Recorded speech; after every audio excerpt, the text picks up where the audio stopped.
Kita berdoa bersama.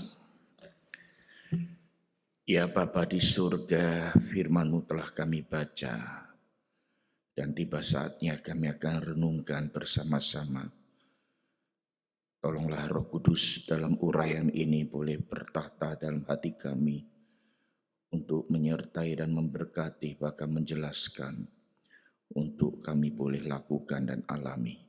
Hamba-Mu yang terbatas, yang penuh dengan kelemahan ini Tuhan urapi, sehingga kami boleh sama-sama belajar dan diajar oleh firman-Mu yang hidup, yang menghidupkan.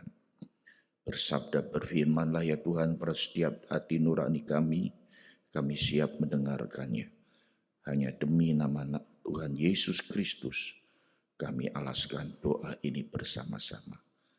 Amin. Ya, shalom.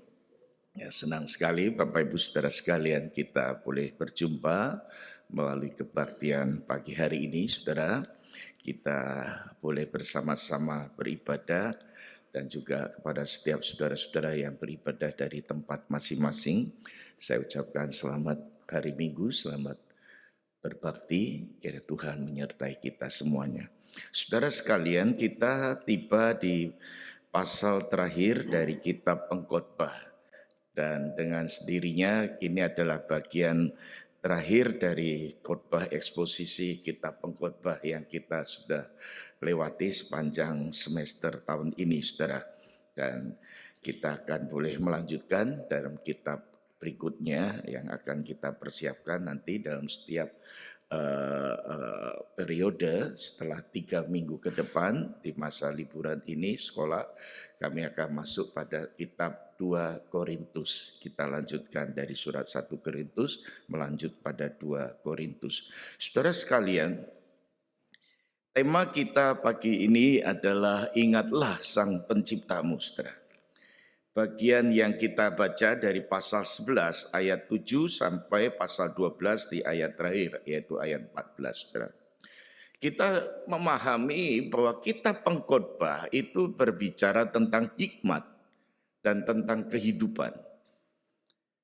Saya yakin saudara ketika membuka kitab Pengkhotbah dari pasal 1 sampai pasal 12, kita dapat melihat suatu realita yang terjadi dalam kehidupan manusia di atas bumi ini atau di dalam dunia ini, saudara. Kita melihat bagaimana Pengkhotbah yang saya melihat di sini adalah dia Salomo, Raja Salomo, yang mempunyai pengalaman demikian banyak, yang begitu luas dari jatuh bangunnya kehidupan dia, menyimpulkan dari apa yang diungkapkan melalui kitab Pengkhotbah ini. Nah, saudara-saudara, kita diajak untuk mengingat pencipta, sang pencipta itu. Bagian pagi hari ini, saudara-saudara, kita tahu bahwa suatu realita atau satu fakta kebenaran yang kita tidak boleh lupakan, bahwa manusia ada di dalam satu naungan sang pencipta. Saudara-saudara, tetapi kita seringkali melihat suatu kegagalan dari ciptaan-ciptaan Allah, manusia ini yang diciptakan sesuai dengan rencananya, saudara. Bahkan jatuh dalam dosa. Saudara-saudara, pagi hari ini kita coba memikirkan dalam satu segi kehidupan kita, saudara. Mengingat sang pencipta dalam hal apa, saudara? Saudara-saudara, ada pendapat mengatakan, ada waktu kita muda, kita banyak waktu dan tenaga. Sewaktu kita muda itu banyak waktu dan tenaga, tapi tidak punya uang, maka tidak bahagia hidupnya. Ada yang mengungkapkan demikian, saudara. Tetapi sewaktu kita punya tenaga, punya uang, namun tidak punya waktu untuk menikmati, karena terlalu sibuk dan sibuk, saudara-saudara. Akhirnya saudara-saudara kita tidak mengalami apa yang kita rindukan dan dapatkan. Kemudian saudara-saudara di dalam fase kehidupan manusia ini dikatakan, waktu kita sudah tua, punya waktu, punya uang, saudara-saudara tetapi sudah tidak punya tenaga. Sehingga kita hidup dalam suatu dilema yang gak habis-habisnya. Sulit untuk menikmati hidup ini, saudara. Dari fase ke fase kehidupan kita ini saudara-saudara sulit sekali. Inilah yang diamati oleh realita kehidupan pengkhotbah hari itu saudara. Dan saya yakin ini menjadi relevan sekali ketika saudara refleksikan apa yang kita hadapi di zaman ini. Apa yang kita sedang hadapi dalam pergumulan hidup kita saudara. Namun saudara-saudara mari kita ingat perikop yang kita baca. Pengkhotbah mengajak kita untuk mengingat Sang Pencipta. Itu adalah sesuatu yang penting, yang utama, yang perlu kita terus menerus. Tidak boleh abaikan dan tidak boleh lupakan. Itu maksud daripada kata ingatlah. Saudara-saudara kenapa demikian saudara? Perhatikan ayat 7 dan 8 dari pasal 11. Kita melanjutkan dari pasal 11 ayat 7 dan 8 dikatakan, terang itu menyenangkan dan melihat matahari itu baik bagi mata. Oleh sebab itu jikalau orang panjang umurnya, biarlah ia bersuka cita di dalamnya, tetapi hendaklah ia ingat akan hari-hari gelap, karena banyak jumlahnya, sebab segala sesuatu yang datang adalah kesia-siaan. Saudara, ada satu penekanan dari ayat yang ke-7 itu dikatakan, ketika hari-hari gelap itu ada, ingatlah Tuhan itu memberikan terang yang menyenangkan. Saudara. Ini sesuatu yang boleh kita lihat di satu sisi dunia, di bawah matahari ini gelap, tetapi ada terang yang menyenangkan. Terang itu menyenangkan, melihat matahari itu baik bagi mata. Saudara-saudara, ayat ini dibuka dengan kalimat yang boleh saya katakan begitu indah sekali. Dikatakan terang itu indah, terang itu menyenangkan, terang itu manis maksudnya. Saudara-saudara, setiap pagi hari kita melihat matahari terbit.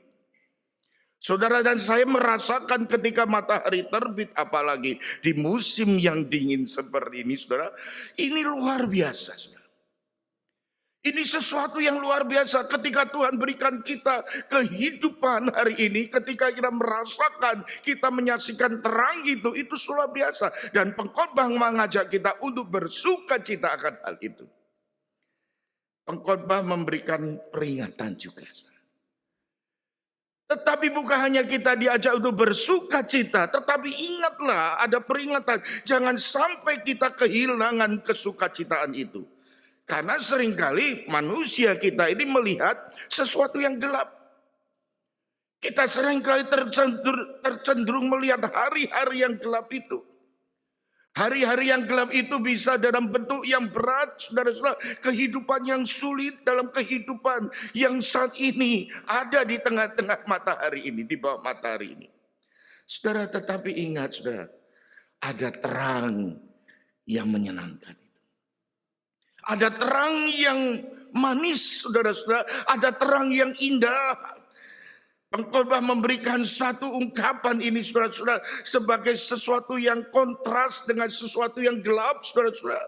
Hati yang terang, hati yang bersyukur, hati yang bersuka cita dikontraskan dengan hati yang gelap, hati yang penuh kepahitan, hati yang penuh kegetiran, saudara. Saudara-saudara, kacamata kita seringkali kita pakai dari kacamata lensa dunia. Saudara.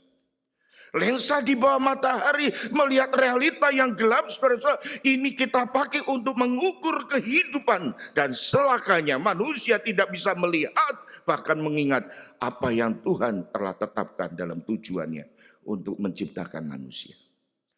Westminster Confession itu memberitahukan tujuan Allah menciptakan manusia ada dua hal yang penting. Pertama, memuliakan Tuhan. Menyenangkan Tuhan, meninggikan Tuhan. Tetapi yang kedua, Allah juga menganugerahkan kebaikan. Tujuan Allah menciptakan manusia agar menikmati, mengalami kebaikan-kebaikan yang Tuhan tetapkan, yang Tuhan karuniakan dan Tuhan anugerahkan. Saudara-saudara, hidup kita memang tidak lepas daripada hari-hari yang gelap. Hidup saudara dan sekarang saya memasuki satu masa-masa yang mungkin silih berganti. Ada masa senang, ada masa susah. Ada masa berat, ada masa sulit dalam hidup ini. Tetapi marilah kita ingat, jangan sampai kita tenggelam di dalam kegelapan itu. Jangan sampai kita tenggelam dalam kesuraman itu. Sehingga menghalangi pandangan mata kita untuk melihat sinar matahari yang Tuhan terbitkan. Terang yang memberikan kesegaran rohani ini. Terang yang memberikan satu kemanisan dalam hidup ini. Keindahan itu adalah berasal dari Tuhan. Yang Tuhan anugerahkan bagi kita semuanya. Saudara, pemazmur itu pernah mengatakan, inilah hari yang dibuat oleh Tuhan. Marilah kita bersuka cita. Saudara, Tuhan Yesus pernah mengatakan satu kalimat yang begitu menghibur dan menguatkan. Janganlah kamu khawatir akan hari esok. Hari esok mempunyai kesusahannya sendiri. Kesusahan sehari cukuplah sehari. Marilah kita lihat sinar daripada kemuliaan Allah di tengah-tengah kita, saudara-saudara. Saudara yang dikasih Tuhan, ayat yang ke-10 itu dilanjutkan dari pasal yang ke-11 ini dikatakan, buanglah kesedihanmu, buanglah kesedihan dari hatimu, janganlah dikatakan, jauhkanlah penderitaan dari tubuhmu, karena kemudahanmu dan fajar hidup adalah kesia-siaan. Kita diajak untuk melihat satu hal yang seringkali menggelapkan kita, saudara-saudara, diajak untuk dibuang, saudara. Buanglah kesedihan, dalam arti, saudara-saudara, pengkhotbah ingin mengingatkan kita. Kesedihan dalam arti di sini ada sesuatu kepahitan dalam hidup ini. Satu kepahitan dalam diri kita. Jauhkanlah dan buangkanlah itu. Pengkhotbah mengajak saudara untuk membuang segala kepahitan yang seringkali mengganjal kita untuk hidup bersyukur dan bersuka cita. Setiap hari-hari tertentu, konsel di setiap suburb kita itu membuang sampah. Tiap kali orang saya perhatikan begitu giat sekali kalau truk sampah itu datang malam hari sudah buang semua. Dimasukkan dalam satu tempat-tempat sampah rabis itu, saudara. Dan saya perhatikan, ini hal yang terjadi setiap waktu, setiap saat, saudara. Manusia ini diajak untuk membersihkan, membuang sampah-sampah. Saudara, saya coba merenungkan, mengajak saudara untuk berpikir. Bukankah di dalam dunia hari ini, saudara-saudara, di dalam kehidupan kita, dalam keberdosaan kita ini, saudara-saudara, banyak sampah-sampah yang seringkali menghambat kerohanian kita untuk bertumbuh. Kepahitan salah satu.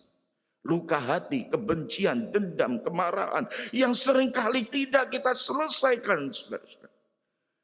Pengkhotbah mengajak, buanglah itu. Buanglah kesedihan itu, buanglah kepahitan itu. Buanglah semua yang merupakan yang sia-sia, saudara-saudara. Termasuk memori-memori kita, kenangan-kenangan pahit yang ada, saudara, yang seringkali menggerogoti kesukacitaan manusia. Saudara-saudara, marilah hari demi hari kita menyaksikan keindahan Tuhan di dalam hidup kita yang Tuhan anugerahkan. Filipi pasal yang keempat itu mengatakan ayat 6. Janganlah kamu khawatir tentang apapun juga. Nyatakanlah dalam segala hal keinginanmu kepada Allah dalam doa dan permohonan ucapan syukur. Damai sejahtera Allah yang melampaui segala akal akan memelihara hati dan pikiranmu dalam Kristus Yesus. Dikatakan jadi akhirnya semua yang benar, semua yang mulia, semua yang adil, semua yang suci, semua yang manis, semua yang sedap didengar, semua yang disebut kebajikan dan patut dipuji. Pikirkanlah semuanya itu. Saudara-saudara, Rasul Paulus berbicara pada orang-orang percaya yang ada di Filipi. Surat Filipi pasal 6, pasal 4 ayat 6 sampai 8, saudara-saudara. Kita tahu surat Filipi juga berbicara tentang joy, surat sukacita. Paulus menghadapi berbagai macam kehidupan yang berat, saudara, tetapi dia berseru bersukacitalah di dalam segala perkara. Yang pertama, mari saudara kita ingat dari pesan pengkhotbah. Ingatlah Tuhan memberikan terang. Tuhan memberikan terang yang manis di tengah kegelapan sekalipun. Saudara, yang kedua, saudara-saudara, berbicara tentang kesempatan. Mengapa kita diajak untuk mengingat, saudara? Mengingat Sang Pencipta, pasal 12 kita masuk. mulai dari ayat 1. Ingatlah akan penciptamu pada masa mudamu sebelum tiba hari-hari yang malang dan mendekat tahun-tahun yang kukatakan tidak ada kesenangan bagimu di dalamnya. Saudara-saudara, pasal 12 ayat 1 itu dimulai dengan ingatlah penciptamu pada masa mudamu. Pasal 11 tadi ayat yang ke-9 dikatakan, bersukacitalah hai pemuda dalam kemudaanmu, biarlah hatimu bersuka pada masa mudamu, turut dan turutilah keinginan hatimu, pandanglah matamu, tetapi ketahuilah bahwa karena segala hal ini Allah akan membawa engkau ke pengadilan. Saudara-saudara, pengkhotbah mengatakan ingatlah pencipta pada masa mudamu. Saudara-saudara, saya mengatakan bahwa kitab pengkhotbah ini adalah berbentuk puisi, saudara-saudara. Kita harus mengerti apa yang dimasukkan kalimat pada masa muda itu, saudara-saudara. Saudara-saudara, mari kita pahami dengan sesuatu yang mempunyai sesuatu yang bernuansa mendalam dalam hidup kita, saudara. Yang dimasukkan pada masa muda ini bukan dari waktu kita bisa berbicara usia muda ada usia 30 ke bawah atau 25 tahun sekitar itu. Usia muda ada usia yang di usia di masa remaja sampai dewasa. Bukan itu yang dimasukkan itu saja. Tetapi penulis ingin menunjukkan, saudara Salomo ingin mengatakan, saudara, bukan berbicara tentang usia 30 tahun, 20 tahun, berhati-hatilah dan ingatlah masa pada penciptamu, tetapi masa muda ini berbicara berhubungan dengan urgensi. Urgensi masa muda, ingatlah penciptamu. Artinya maksudnya adalah mumpung masih ada kesempatan ini. Hari-hari kesempatan yang Tuhan berikan. Kalau kesempatan itu ada dan akan pergi pada waktunya. Maka ayat 2 sampai ke 7. Pengkhotbah menguraikan, saudara-saudara. Realita hidup manusia, realita tubuh kita, realita fakta apa yang kita sedang alami, saudara. Dan ayat 1b tadi dikatakan, ingatlah hari-hari yang malang dan mendekat, tahun-tahun yang kau katakan tidak ada kesenangan. Salomo mengingatkan bagi kita juga bahwa selagi ada kesempatan, marilah ingat Tuhan. Percaya Tuhan, ingat pencipta, percaya kepada Tuhan. Percaya pada Tuhan bahwa di dalam diri kita yang terbatas ini, saudara-saudara, diri kita yang lemah ini, yang rentan ini, saudara-saudara. Ayat 2 dikatakan di sana pasal 12 itu. Sebelum matahari terang, bulan, bintang-bintang menjadi gelap, awan-awan datang kembali sesudah hujan. Pada waktu penjaga-penjaga rumah gemetar, orang-orang kuat membungkuk, perempuan-perempuan menggiling berhenti karena berkurang jumlahnya. Melihat dari jendela semuanya menjadi kabur, pintu-pintu tepi tertutup dan seterusnya. Ini bicara tentang kondisi kita hari ini, saudara. Seseorang pada masanya, pada satu fase, saudara perhatikan, saudara, pada waktu orang pada hari ini mulai membungkuk badannya, kita perhatikan, saudara, tubuh kita bertanda sudah mulai lemah, saudara. Tangan kaki kita mulai tidak kuat lagi seperti dulu. Punggung kita mulai melemah. Gigi kita mulai copot satu persatu. Kita melihat dari jendela semuanya menjadi kabur. Matahari yang kita lihat menyinari kita, membukakan kembali. Suara seperti kicauan burung, suara sedikit yang dulunya bagus, sekarang mulai kurang bagus, bahkan akhirnya berkurang. Penyanyi-nyanyi perempuan menunduk. Saudara-saudara, orang menjadi takut tinggi, ketakutan ada di jalan. Orang takut dari ketinggian lihat ke bawah, saudara. Perubahan ini terjadi. Rambut mulai dikatakan pohon badan berbunga. Artinya rambut yang mulai beruban karena bunga badan yang berwarna putih ada di rambut kita. Belalang menyeret diri dengan susah payah. Nafsu makan tidak dapat dibangkitkan lagi. Kemudian yang terakhir manusia pergi ke rumah yang kekal dikatakan. Peratap-peratap berkeliaran di jalan. Maksudnya artinya fase terakhir kehidupan kita datang. yaitu kematian menjemput kita. Rantai perak tidak diputuskan, pelita emas dipecahkan, tempayan dihancurkan dekat mata, air roda timba dirusakkan di atas sumur. Berbicara mengenai seluruh organ tubuh kita mulai lemah dan hancur.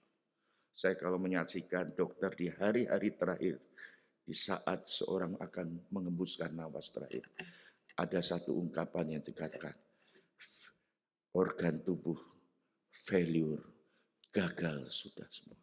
Bukan dari pikiran, otak, sampai ke ginjal, sampai fungsi tubuh ini sudah mulai tidak ada fungsinya lagi.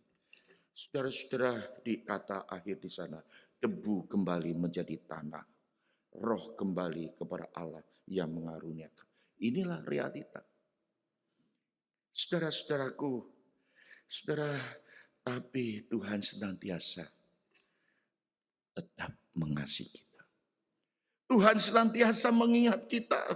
Tuhan tidak meninggalkan kita sampai pada masa tua sekalipun, saudara. Kita mungkin di masa tua, saudara, tidak ingat lagi apa-apa, saudara. Saya seringkali kalau berdoa pada jemaat yang atau teman sahabat yang mulai di saat-saat demensia, Alzheimer, saudara. Datang pun dulu kalau ketemu, halo Pak Joni, halo Pak Pendeta, Boksu. Sekarang saya sampai mengenalkan, ingat saya enggak tante, ingat saya enggak om. Dia bingung. Saya berdoa seakan-akan dia enggak ngerti apa-apa. Untuk mengingat Tuhan bagaimana? Di dalam keterbatasan ini, saudara-saudara, kita tidak boleh lupa bahwa di tengah-tengah keterbatasan kita, kita tidak bisa mengingat Tuhan sekalipun. Tetapi yang paling penting di sini adalah penekanannya, Tuhan mengingat kita, saudara. Yesaya 46 itu dikatakan, sampai masa tuamu aku tetap dia, sampai masa putih rambutmu aku menggendong kamu. Ini penghiburan bagi kita. Bapak Ibu yang sudah memasuki fase jemaat yang paling lanjut usia.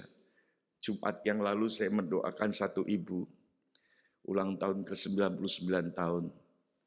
Ibu Lina, Mami Pak Jeffrey Cendana. Masih segar, saudara. Jalan menuju ke restoran di City di daerah kota. Saya ikuti dari belakang, dia enggak pakai tongkat. Masih ingat banyak hal. Ini berkat khusus bagi ibu saya. Ai Tuhan berkati. Santi Cufuni, Tuhan memberkatimu. Tetapi saudara-saudara, pengkhotbah mengingatkan bahwa kita tidak boleh lupa bahwa hidup kita pada akhirnya pada satu fase. Mungkin kita tidak bisa seperti itu lagi, tetapi ingatlah Allah itu mengingat kita. Allah itu tidak pernah meninggalkan kita. Maka pengajaran yang terakhir daripada kitab Pengkhotbah ini disimpulkan di dalam pasal 12 ayat yang ke-9 sampai ayat yang ke-14, saudara-saudara. Ayat 9 dan 10 Pengkhotbah mengajarkan hikmat dan pengetahuan kepada umatnya, kepada umat Tuhan. Ia menimbang, menguji, menyusun banyak amsal. Pengkhotbah berusaha mendapatkan kata-kata yang menyenangkan dan menulis kata-kata kebenaran secara jujur. Puji Tuhan, pada waktu kita mendapatkan kesulitan, pada waktu kita hidup di dalam kesulitan di bawah matahari, pengkhotbah memberikan satu sinar,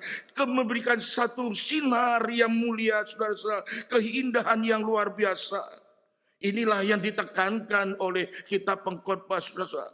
Saudara dan saya diajak untuk melihat satu tatapan daripada Allah di dalam diri kita. Pengkhotbah mengajak kita untuk belajar baik-baik apa yang perlu kita pelihara dalam hidup kita. Setia mengikut Tuhan, taat pada Dia.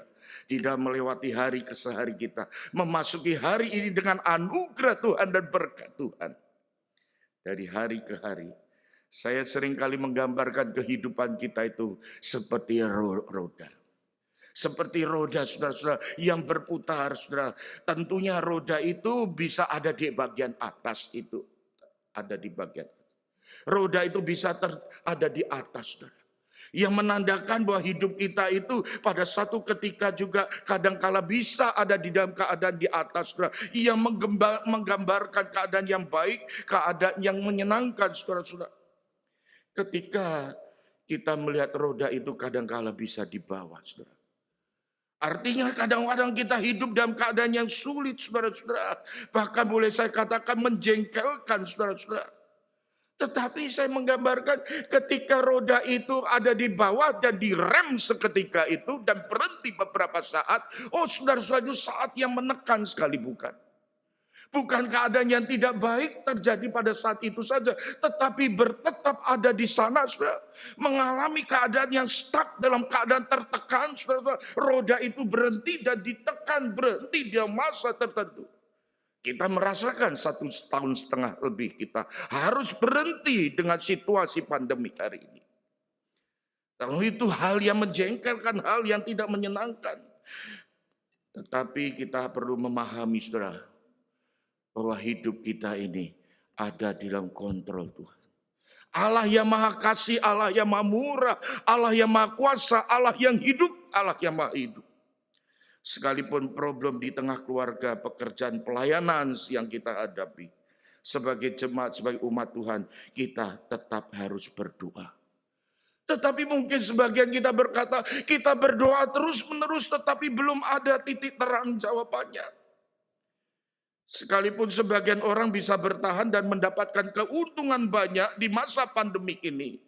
Tetapi ingat, sebagian orang juga sedang mengalami satu roda di bawah. Dia berhenti dan tertekan di sana. Menghadapi masalah ekonomi, menghadapi masalah relasi, menghadapi kehilangan di masa hidup ini. Harus berpisah dengan kekasih kita harus berpisah kepada pasangan hidup kita. Hal yang sangat menyedihkan. Mungkin kita berdoa, Tuhan, mengapa Engkau tidak langsung membebaskan kami dari pergumulan ini? Mari kita ingat catatan Alkitab.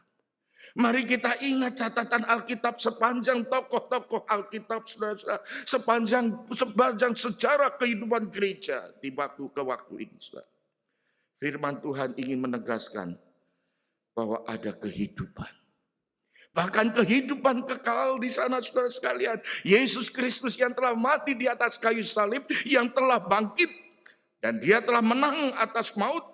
Darahnya menebus kita. Darah yang mahal, darah Kristus. Menunjukkan bahwa dia sudah melakukan yang terbaik, yang paling berharga. Masakan hidup kita sekarang dipermainkan oleh Tuhan. Mari kita tidak boleh melihat dengan kacamata yang gelap itu. Mari kita melihat dengan sinar yang memuliakannya.